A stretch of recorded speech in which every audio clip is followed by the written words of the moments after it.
omuntu singa anaabuuza kati gwe nga gwe omuntu mmere ki esinga okukolera? Emmere? Matooke. Amatooke? Nate nga tulaba tofumbye muceere. Anti leero gwe twagadde. Leero omuceere gwe mwagadde. Naye emmere gye nsinga okwagala matooke. Ate enva? Enva, binyeebwa n'ennyama. Binyeebwa n'ennyama. Ennyama ng'eri binyeebwa oba ebinyeebwa byokka n'ennyama zo? Binyeebwa byokka n'ennyama. Ng'obegedde wansi n'otabegera eri waggulu. Naye nsobola obegerayo. Oba waeno wansi webanyangwira. oba comfortable okusinga waggulu wawanvuko. Okay. So bana leero tuliko ne Rashida. Tugezaako olaba engeri gy'akolamu emirimu gye. Gy'awaka kufumba. Leero tuli mu kufumba. Tujja balaga n'emirala. Afumba emmere y'omukulu Dr Katiko. Then ne baby we Mahadi. N'abalala abali waka babeera balina okufuna ku kyokulya. Nga bw'olaba sawa yakola ki? Yakujjula mmere.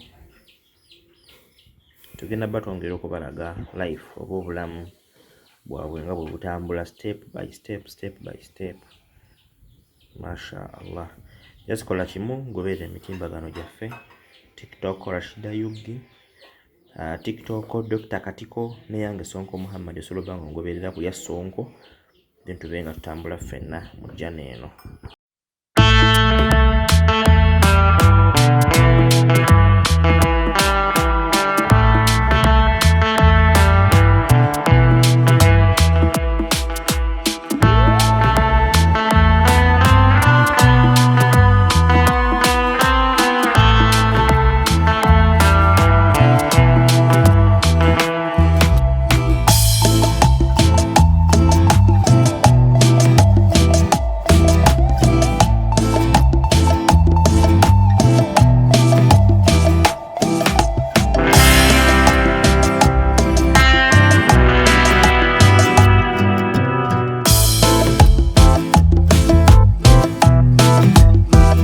Mune Uganda tukwaniriza okuva ebweru era nga tuli beeteefuteefu okutambuza. Tulina obumanyirivu mu kuvuga ate era ku miwendo egisaanidde. Kati nno gwe yeetaaze okupikinga ku kisaawe okutuusa ewaka ewuwo tweyune. Ate era naawe ateekateeka genda ebweru twekwate tukutambuze okuviira ddala ewaka paka ku kisaawe. Kati nno mwanattu toddamu kumenyekana migugu ng'entambula weeri. Tukubire ku ssimu noti 7 noti 6 94 729 oba noti 78 29 52 1